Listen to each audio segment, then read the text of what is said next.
It's time for another episode of MoState Update, the official podcast of Missouri State Athletics. Here are your hosts, Corey Riggs, and the voice of the Bears, Art Haynes. Welcome to episode 8 of Missouri State Sports Update. I'm Art Haynes along with Corey Riggs, and for the next few minutes we'll talk about what's going on at Missouri State. Corey, Saturday in Carbondale, the Bears made a tremendous comeback. They were down 13 to the Salukis. They were down 10 with 3:50 left in the game, rallied to force it into overtime, but then in the last 2 minutes of overtime, SIU pulled away and won the game 88-78. Yeah, the Bears had a tremendous effort. Vince Brady and Zaxton King led the Bears in scoring. Zaxton King ended up with a career-high night. Maybe the biggest shot of the game, Art, was from the coach's son. Chase Martin knocked down a corner three to make it 72-72 and force that game into overtime. But in the overtime period, the Bears only shot 1 of 5 from the floor. Meanwhile, Southern Illinois was 5 of 9, and that allowed the Salukis to pull away in the extra period and get the win. And now we await the rematch Wednesday night here in Springfield, which will be the 99th all-time meeting between the Dogs and the Bears. MoState shot 60% in the second half of that game, so really got it going there. But as you say, they do continue the home-and-home series Wednesday night at 6. It's a 6 o'clock game now. Why is that? So this is something interesting, and we'll only experience it the 1 year because we're only in the Valley for this last season. But they started a new deal with Gray Media, who owns not only KY3 and the Ozark CW here in Springfield, but they own a lot of other lake affiliates like that in the Midwest. So they got a limited number of games through the Valley and Jack Watkins. And this is one of the games that they selected. I think this is probably the only time we appear on this package, this TV package at home. We might be on there one more time on the road, but for TV purposes, it'll be on locally on the Ozark CW starting at 6 o'clock. John Rooney, Rich Zavosik on the call. Of course, good friends of ours, and always nice to have them come to town. But we really don't want you to stay at home and watch on the Ozark CW. We want you to come to the game. It's going to be a whiteout game. They're going to recognize the student athletes that are on the athletic director's honor roll, and should be a lot of fun. Then the Lady Bears had better results against the Salukis as Sunday afternoon they coasted to a 75-37 victory to improve their record to 11-4.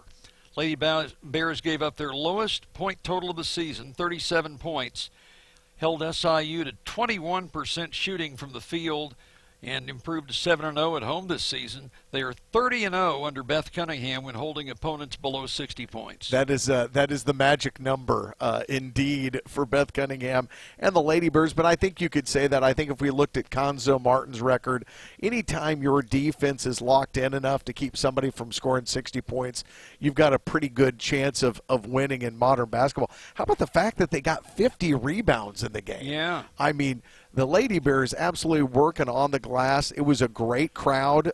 My son and I were actually here in the game just as spectators, which I don't get to do very often, and we had a really good time. Lady Bears also, defensive intensity, forced 23 SIU turnovers in that game. So really defensively impressive for the Lady Bears. Sarah Linthicum had a team-high 14 points. She is this week's Murney Student Athlete of the Week because of her efforts in the win over SIU on Sunday. She was 7 for 7 from the floor in that game. Has been very impressive in her play, particularly for the last month. Well, and she did that, Art. She was perfect from the floor, and she did it in barely 14 minutes of game time because obviously the Lady Bears, I think they had the lead from about the 30-second mark of the game and never relinquished it. So that allowed Beth Cunningham to play a lot of different folks, and Sarah Linthicum very efficient in her 7 for 7 14-point day. 14 points in 14 minutes. Beth said on her radio show last night, well, what if I'd given her 30 minutes? What she would have done? I'd like to think that the numbers would stay the same and she'd have a 30-point night. Well, the Pride Marching Band has been chosen to perform in the presidential inauguration parade next Monday, the first presidential inaugural performance in the band's history, although the chorale performed in 2017 at a previous inauguration. They applied for this in late November. The application included the band's performance history, which is long and extensive. And impressive. photos, video footage, letters of recommendation from Governor Mike Parson and Congressman Eric Burleson. A contingent of 350 students and staff will represent Missouri State at the inauguration, leaving Thursday morning on buses. Yeah, that's going to be a long bus ride, but it's going to be an event that the members of the Pride Band and this community should remember for a long time. I remember when the Concert Chorale performed at President Trump's first inauguration. That was back in 2017. This will be a special event for them and the university, and I was surprised to find where you can watch it. If you want to watch it as it occurs, it'll happen between 1:30 and 2 o'clock Eastern Time on January 20th. All the inaugural events are available on Amazon Streaming. So I didn't know that Amazon Streaming was your location for all the inauguration to-dos. Now, I would think that most of the regular networks would have live coverage of this. Well, and you and I are longtime cable guys, too. I figure it probably runs on C-SPAN all day long, which might be the 1 or 2 days of the year that C-SPAN gets really good viewing numbers. But CNN and surely Fox will be carrying this, and probably CBS, ABC, and NBC. But anyway, that's a great honor for the Pride Marching Band, again representing Missouri State in outstanding fashion. Yeah. It's going to be a great moment for them, and something else that the university, it's another feather in the cap for the entire university. This year's Athletics Hall of Fame induction weekend is January 24th and 25th. 7 former coaches, an iconic university ambassador, a national championship team, and a standout baseball performer are part of this year's group. Yeah, it's going to be a lot of fun. That is a jam-packed weekend, as we will kind of chronicle for you all here. But you're going to have our guest on today's show, Rob Brewer, the longtime women's soccer coach, going in. Keith Gutton, Holly Hesse, the longtime softball coach here at Missouri State. Of course, John Leamy, the men's soccer coach who is still around the university, and then a number of the baseball and softball assistants. Paul Evans was the longtime pitching coach with Keith Gutton, and Sue Frederick and Beth Perrine, of course, a part of what at one point in time, and you and I talked to Holly right before the holidays, was one of the most tenured staffs in all of Division I softball. Yeah, all 3 of them were joined at the hip there for over 25 years as a group. Holly Hesse, by the way, had a harrowing experience recently. One of her dogs went out on a frozen pond chasing ducks and fell through the water. Yeah, I'd say that was no laughing matter. Holly went out to get the dog, and she and the dog ended up in the water. She told the story to us today how she basically kind of bowed her back and kept her feet and her torso up above the ice and was holding the dog in her lap, and she was there, Art, for 20 minutes. But fortunately, she had her phone. Yeah, and it stayed dry. And was able to call 911, and they got her and the dog to safety, and she is warm and dry now. Yep, and get to spend some time, I believe, tomorrow, which would be Wednesday, as we record this on Tuesday, thanking the 22 members of the Springfield Fire Department and the Water Rescue Group that came out to save her and her 2 dogs. This year's legacy inductee into the Missouri State Hall of Fame is Kenny Brown, a baseball standout for Coach Bill Rowe from 1965 to 67. Tom Strong will be awarded the Don Payton Award for outstanding contribution by a non-coach or athlete at Missouri State. And the team inductee will be the 1978 to 81 field hockey teams under the direction of Coach Dr. Rhonda Reidinger. They won a national championship in that span. It wasn't that long ago that you were the recipient of the Don Payton Award, right? And Don Payton, I knew Don Payton. He was the... Yes, sir, I knew Don. You, sir, know Don Payton? Is that what you're telling me? Right. He was the information director for Missouri State for many years, also the sports information director until they split that off into another position, which Mark Stillwell then held for many years. But Mr. Payton was a man of great humor and great writer, very clever, and a deserving person to have that award named. Yeah, but it's gone to a lot of people who have done a lot of good for this university. like yourself, like Joe Bell Hopper, and working with the student athletes and their academic needs. So it'll be a great event. Tom Ladd will host it. Tom always does a fantastic job with that. And it is part of a jam-packed weekend that also includes the other part of your life. You wear maroon most days of the week, but on Sundays you wear red. Yeah. Your buddy Casey Wolf is coming. That's right. Hall of Fame weekend too, right? So the Hall of Fame induction class will be honored at halftime of the Lady Bear game versus Drake on that Friday night. And then the induction ceremony itself, 11:30 a.m., luncheon at Old Glass Place. Doors will open at 11. They'll also be honored following the basketball game against Drake at 3 o'clock after the luncheon.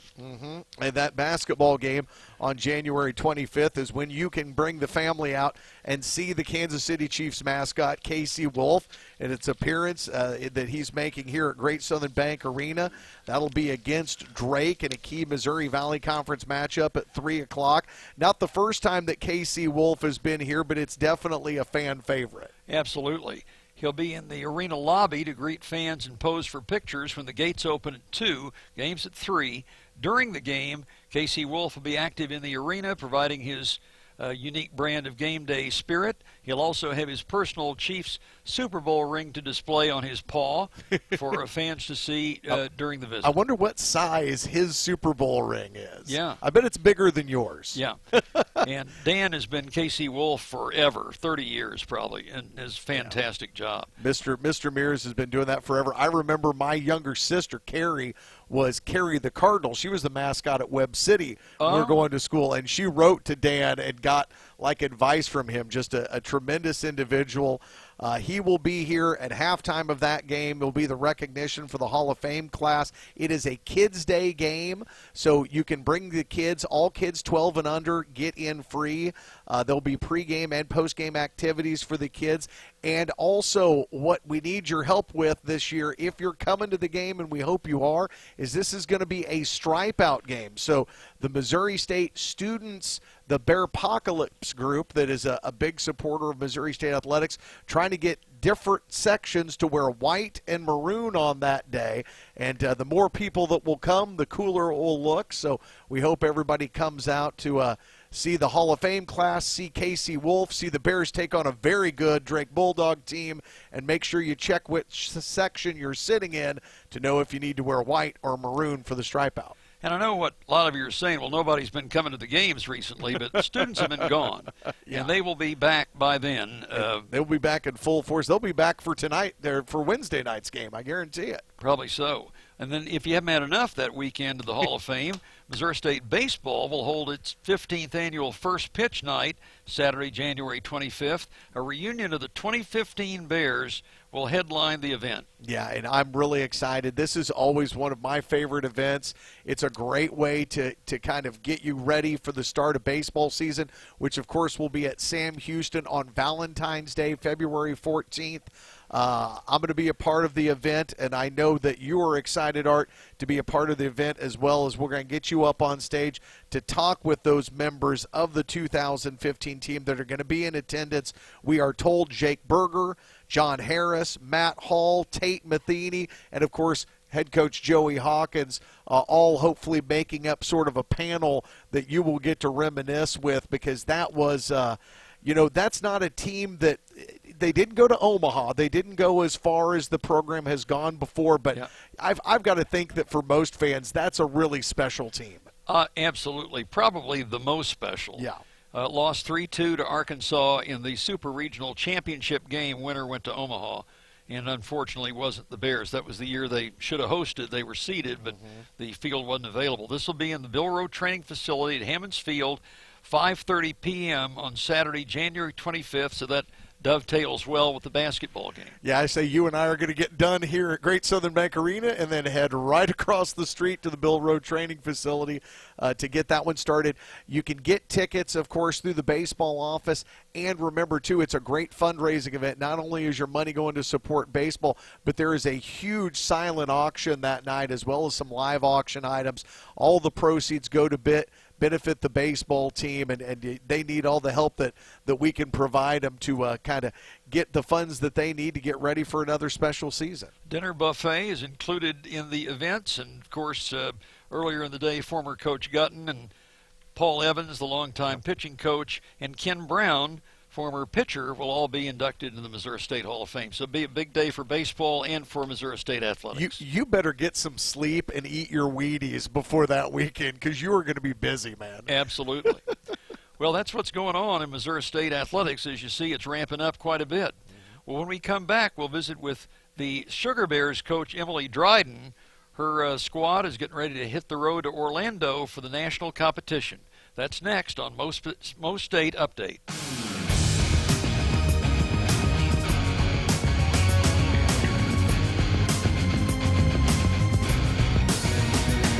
We're pleased to be joined on Mo Sports Update by Emily Dryden, the Sugar Bears head coach. They are leaving to go to national competition in Orlando, Florida.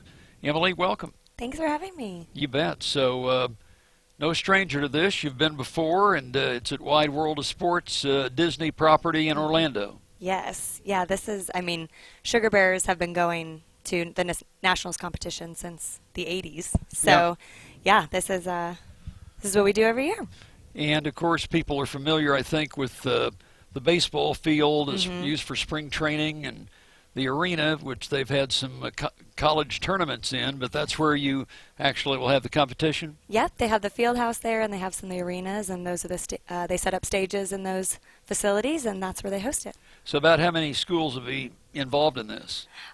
Honestly, I don't know the total number, but it's surely close to 150, if not more than that. Is there any kind of competition process to get there, or can you just enter and you're in? So this particular competition is you enter and you go, and then we're split up into different divisions based on, really it kind of comes down to being like FBS or FCS or more of like the NAIA level, and that's how they divide the competition up. So for this one more year, are we still considered FCS? Yes, so this is our final year where we will compete in the division we're in, and then next year we bump up to the next tier. So I say that I assume then means you'll be facing different teams from different schools. Yes. Say you grin really big when you say that. Like it's a little bit of a nervous grin because it's a jump.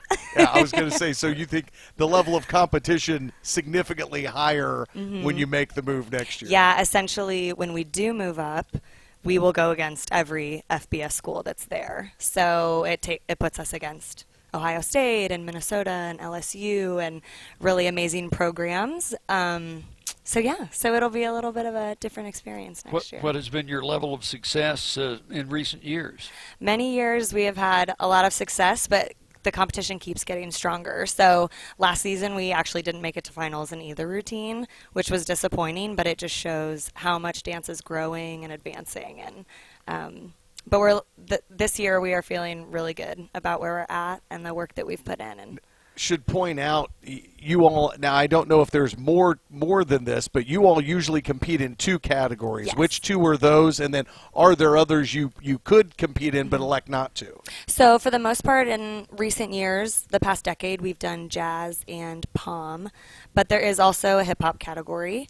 And then they have something called game day, which is they've found this way to kind of show everyone's school's uniqueness and what they really do and what they look like on the sidelines at a game day, and kind of show everyone their traditions. It's an interesting category. I'd say I'm trying to envision what that would look like. So they allow you to really go above and beyond in that. So people bring their pep bands and they perform on stage with them. Cheer and dance can perform together. They'll have, big flags. It's sort of this whole production trying to show off what your school really feels like on a game day. So how do you prepare for this competition while still having a routine set for the games? Yeah, so we really have to split up practice time between normal game halftime routines and then focusing on competition. Competition is so much more of focusing on all those nitty-gritty details. So it's a lot of tedious, relentless looking at film of what we do. the body angles and where are we facing, where are we looking, and how bent over are we, and where is the leg, and it's all sorts of things that just take so much time to review. Whereas with a halftime routine, we're going to dance super clean and make that look nice as well, but it's a whole different level when you're working on those competition routines. Is there a reason why you don't do the same routine the whole year to try and perfect it? For halftime? Well, I guess my question is what you're doing at halftime different than what you do at competition? Yes. Okay. Yeah. So our competition routines are just so different in terms of having those extra technical skills put in, which can require different shoes. It's not really something you do on like football turf. Mm-hmm. And then, for our halftime routines, we want to always be switching it up, different routines, different music to keep the crowd entertained, especially for, season ticket holders who are at every game. So we always keep those halftime routines changing, but the competition routines stay the same for the whole season. So, Emily, how long have you been in this position? So this is year 7 for me at Missouri State. Yeah. You're from St. Charles County. Mm-hmm. What is the makeup of the current squad in terms of kind of where they're from? So this is an interesting year because we have a full Missouri team this year, which hasn't happened in a long time, actually. So a lot of girls from the Kansas City area and St. Louis area, and then we have a few from other various parts of the state. Yeah, got one from Republic. We do have one from Republic. One from Republic, one from Rogersville, and one from Lebanon. So those are kind of our Southwest girls. Well, I enjoyed having them with me on the Christmas parade float. Yeah, they had so much fun being out there with you guys. That was great. Yeah. Meanwhile, I understand the choreography has to be a big part. I'm sure there's probably required elements for the national competition versus a standard halftime performance. So do you do all of that? Is that something that you have outsourced? How does that work? So this season we outsourced both routines to choreographers who that's what they do. Yeah. They travel around the country choreographing for dance teams. We had a great time with these choreographers this year. They both were new to us. So Maddie Robinson is our pom choreographer, and she danced at Louisville when she was a college dancer. And then Naya Gonzalez is our jazz choreographer, and she danced at Florida State and is currently the head coach at Florida State. Oh, wow. And now, sadly, we're going to be going against each other next year. Wow. So we made this great relationship, and we've had so much fun working together, and now we have to be competitors next season. That's what I was going to ask. I'm like, no, wait a minute. So to have another coach choreograph the routine didn't matter as long as we stayed in the Valley. Exactly. But making the move to Conference USA, now totally different rules. It does. So hopefully we'll probably work with the same pom choreographer next year, but we'll be on the lookout for a jazz choreographer. So you talk about the growth of dance that's just been exponential. Do you just take what enrolls and tries out here, or do you actively try to recruit high school dancers? So that's one thing, especially with moving into Conference USA and bumping up into this next level of competition starting next season. We've started to start a recruiting process, which is something we really hadn't done before, but that's becoming more common across dance and cheer. Just more intense recruiting, going to combines, really trying to reach out to high school sophomores and juniors and start relationships with them and hope that we can move forward. What is that going to do to your schedule then? I'm sure you've been at this for a while. You've got probably, I'm sure, a fairly good routine, and now all of a sudden you need to go on the road. I mean, I guess a lot of it can be done online. I'm sure girls that are looking for opportunities are probably posting. They do, and they reach video. out. Yeah. No different than the players do now. I mean, whether you're a college basketball player, football player, everybody's on Twitter, either adding Ryan Beard or adding Coach Martin and being like, "Hey, take a look at my huddle film. Take a look at this. Tell me what you think." So yeah, exactly. So along with going to combines, there are companies like Varsity and Tribe 99 that host regional combines that we can travel to. We also will host our own clinics here, and so a lot of regional girls will come to that, and it gives us an opportunity to see them in person, start to talk to them, and start to form that relationship, gauge their level of interest in coming here as a student and as a dancer. Well, of course, the Sugar Bears go back to the 1970s. lot of tradition. Every school just about has a dance team. What is your pitch to incoming dancers that might want to come here? So about a year ago, maybe 2 years ago now, the pitch was kind of presented to me when after it was a handful of girls had been to clinics that we had hosted here, Yeah. and they all said the same thing the next time we talked, that like when they were here, it felt like a team where the team members cared about each other, and it didn't feel like a place where everyone was trying to be the star. So that spoke to me of like, oh, I guess that's our culture. Like that's what people are seeing when they come in as new people. And so that's something that me and the assistant coach Mariah have really talked to dancers about, is just here we want you to grow as a dancer, and we want you to immediately be a part of a team, feel like you're at home, and feel welcomed here, and not like it's some crazy cat fight that, gets dramatized on TV and dance shows and things like that. Sure, I mean, there's all the Dance Mom shows and everything else out there. I'm curious, though, and you'll have to forgive my ignorance, but like for a basketball player, we'll use that because that's the season we're in right now as an example.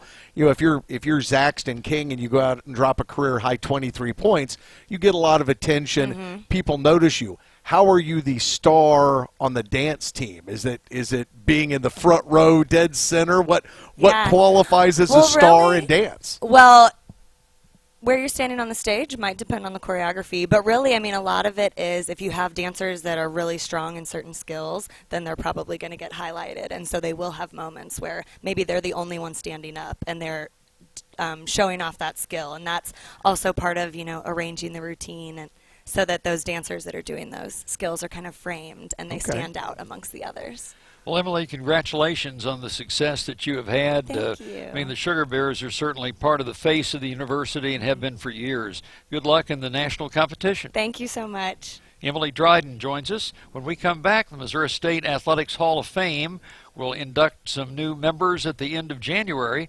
We'll talk with one of them, longtime women's soccer coach Rob Brewer, as MoSports Update continues.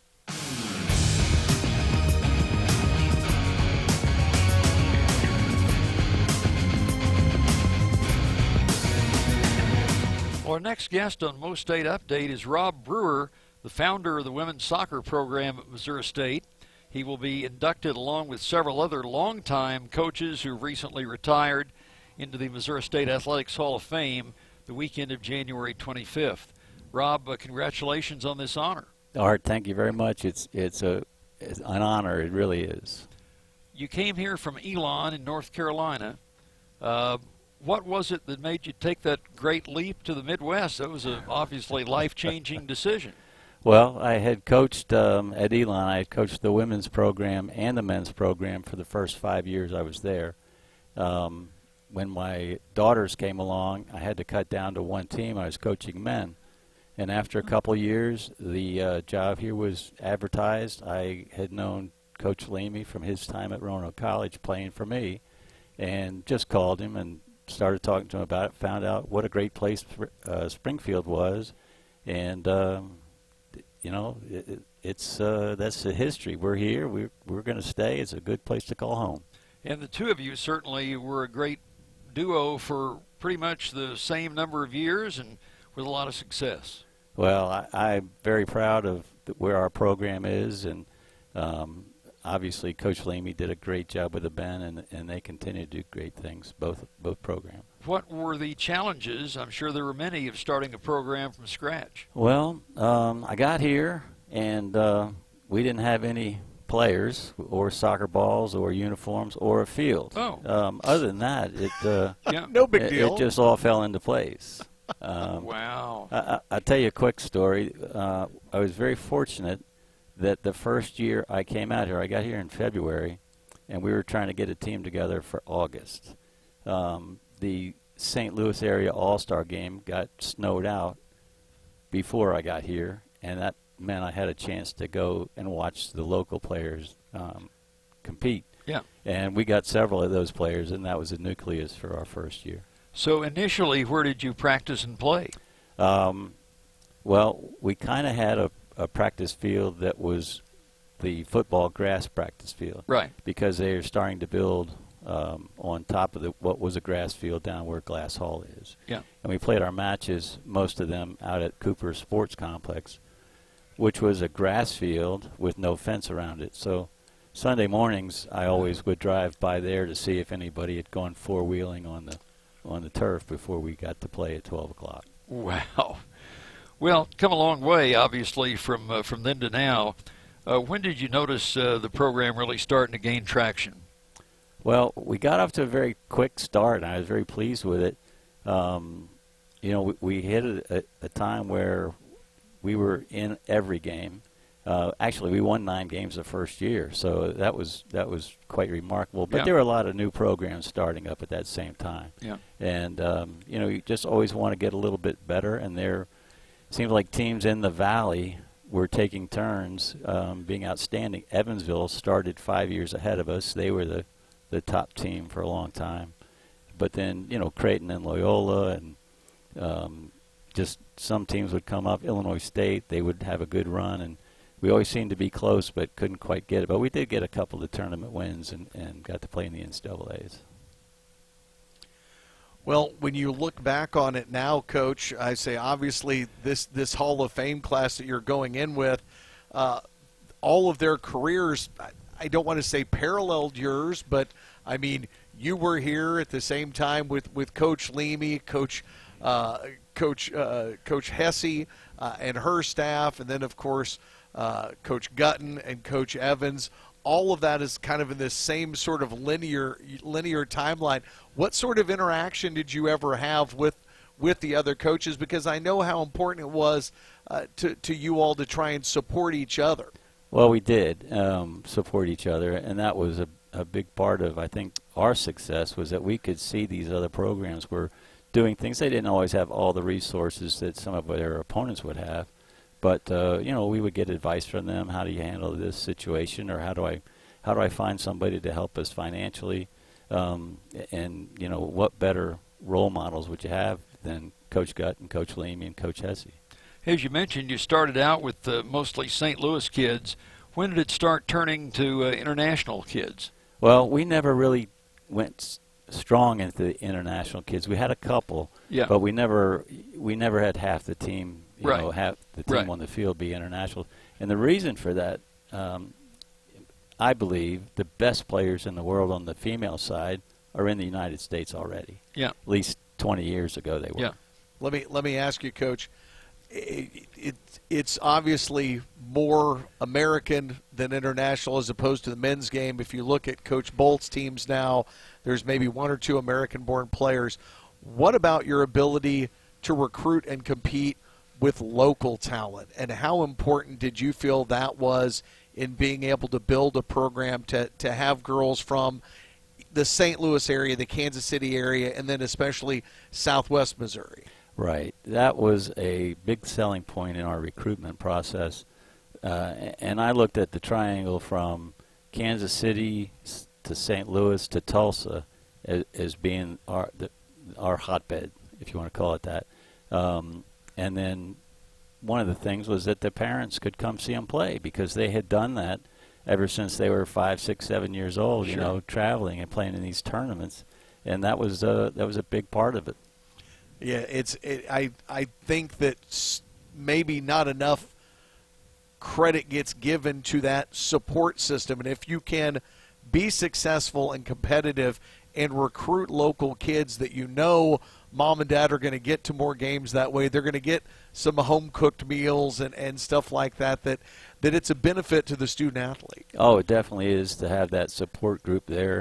And probably the toughest thing for me would have been that after the games they want to go off with their parents and get a good meal, somewhere in town.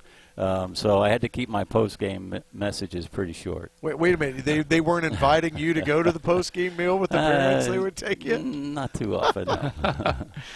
Well, what about though, speaking of recruiting local, you did get an opportunity that not all coaches get, and that's to have one of your own kids play with you, play for you. What was that like, and was it harder or easier than maybe you thought it was going to be going into it? Well, I didn't think going into it. I saw a talented player, and I tried to get her to come be a Bear.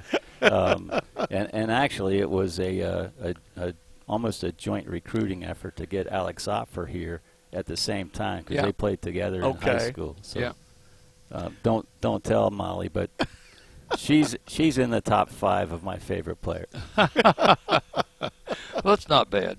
So, having been the not only coach but a parent of a player, you would have lived this. What's the sweet spot of playing a lot of club ball for years and years and years and gaining proficiency and burning out, and some kids don't continue? Right.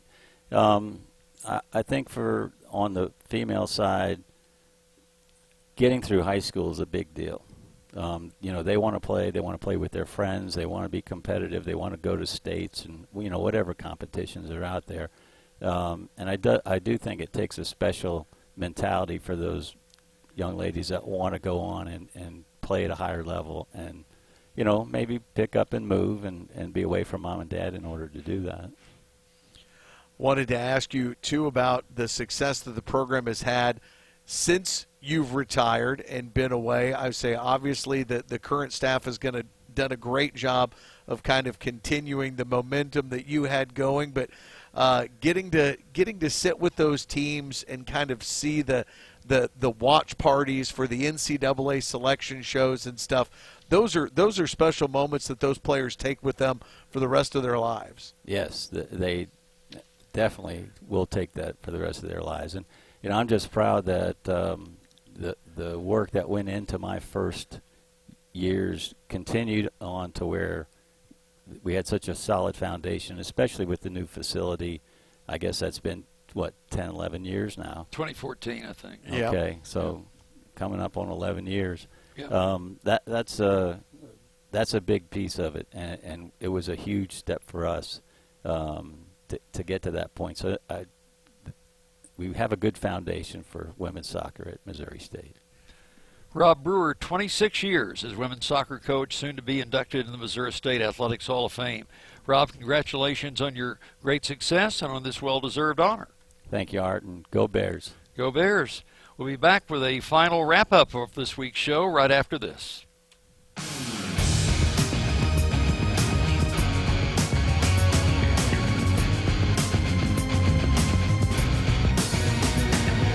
Welcome back to MoState Update.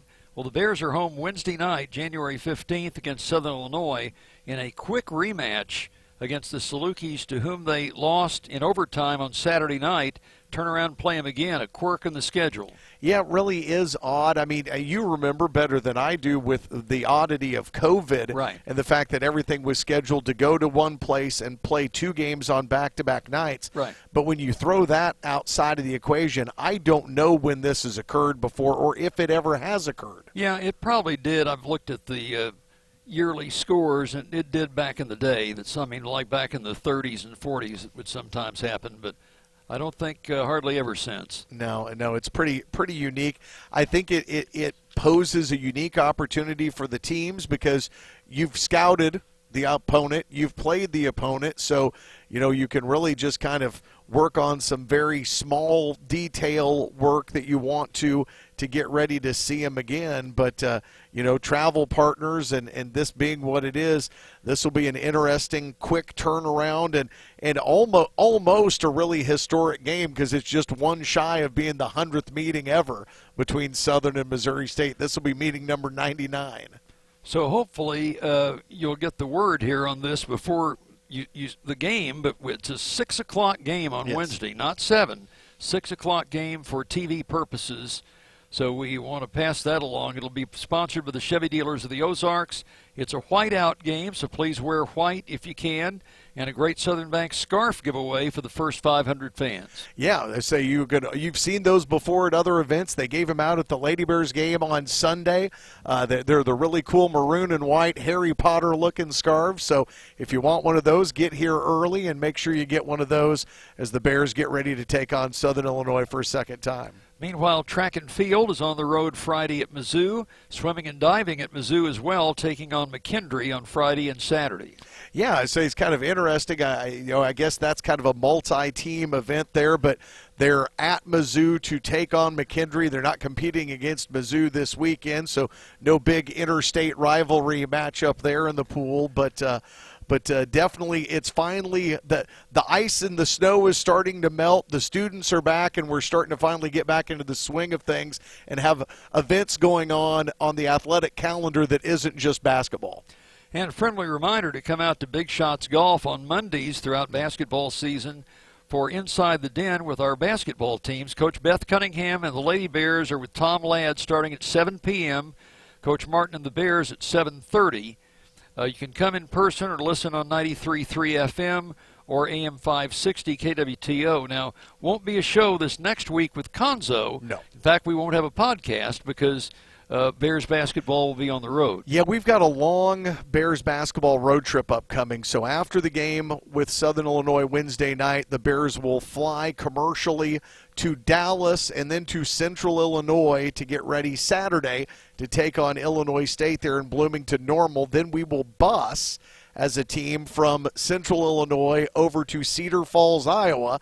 Have Monday off as Martin Luther King Day, and then Tuesday night take on Northern Iowa and head coach Ben Jacobson there at the McLeod Center, and then we will charter fly home that night. So it's going to be a long 5-day road trip for Coach Martin and the Bears. But fun fact, we're not just going to give away that 30 minutes at the end of the coaches show. Right. Tom and Beth will have their half hour just like they have for the last couple of weeks. But then we'll have Joey Hawkins on, and the first-year Missouri State head baseball coach will kind of sit down and preview the upcoming baseball season. So with first pitch coming up and, of course, the season starting February 14th, it'll be really timely to have Joey on and talk about the new faces on both his coaching staff and on the roster. So back to normal on the 27th and subsequent Mondays with Coach Martin at 7:30 on that Big Shots Golf Inside the Den. Yep. Thanks to all of you for joining us. Thanks to Emily Dryden from the Sugar Bears and to Rob Brewer from the soon-to-be Missouri State Athletics Hall of Fame. We'll be back in 2 weeks with our next edition of MoState Sports Update. For Corey, I'm Art. See you next time.